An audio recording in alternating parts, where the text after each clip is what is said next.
up from nothing. Had to start hustling. Had to be something. You just had to be stunting. Nobody's mama. First and foremost, welcome. So I want to start this out because I got put onto you. When did Cloud 19 drop? That was the big one. Yeah, it was about a year and a half ago.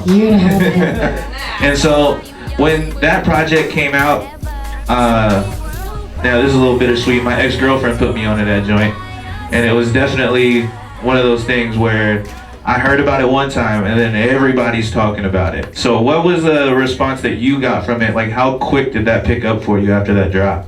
The first tape? Yeah, I don't know. When I first started making or putting out music, I just was putting things on SoundCloud and got surprised every time someone even tweeted it or anything. So the fact that I put a whole project out and people received it properly was crazy to me. So I don't know, every step of the way was crazy to me. And then you were doing shows. I think the first time I saw you live was you were booked as an opener for Kreayshawn here in town.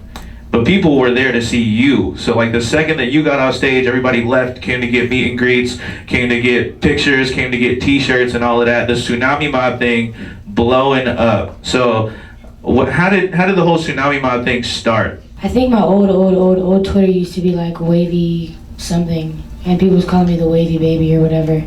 And then somebody nicknamed me Lonnie Tsunami after Johnny Tsunami, the movie. And my dad was a surfer, so it just like super clicked.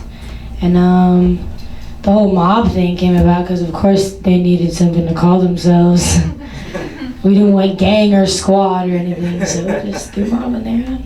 More recently, you just dropped the album, You Should Be Here. Mixtape. Oh, it's a mixtape. How has the response been since you dropped it?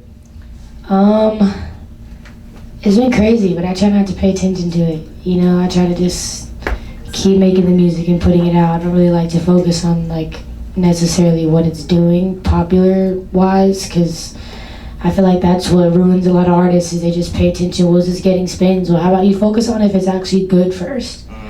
You know what I'm saying? So I don't know. It's been crazy, but I guess it's what I signed up for, and I appreciate all of it. So yeah, it's been tight. What has been the craziest show thus far? Oh man, it's so funny. It was Toronto for sure. It was funny because after we did the Toronto show, I remember running to my camera guy and I'm like, yo, and I said it on camera and I'm like, yo, I honestly don't know what's gonna top Toronto. And we've done a lot of crazy ones. Atlanta was crazy, Texas was crazy, all 3 Texas shows was crazy. Santa Cruz was really crazy, but Toronto was epic. You know, the people passing out and having to stop the concert to go hug people and hand them water, and like a bunch of dope people that I cared about showed up, so it was just important. It was tight. I don't know. I started my career in the 8th grade, so before that I was probably in middle school, you know, doing 7th grade things, riding bikes and climbing trees and things like that.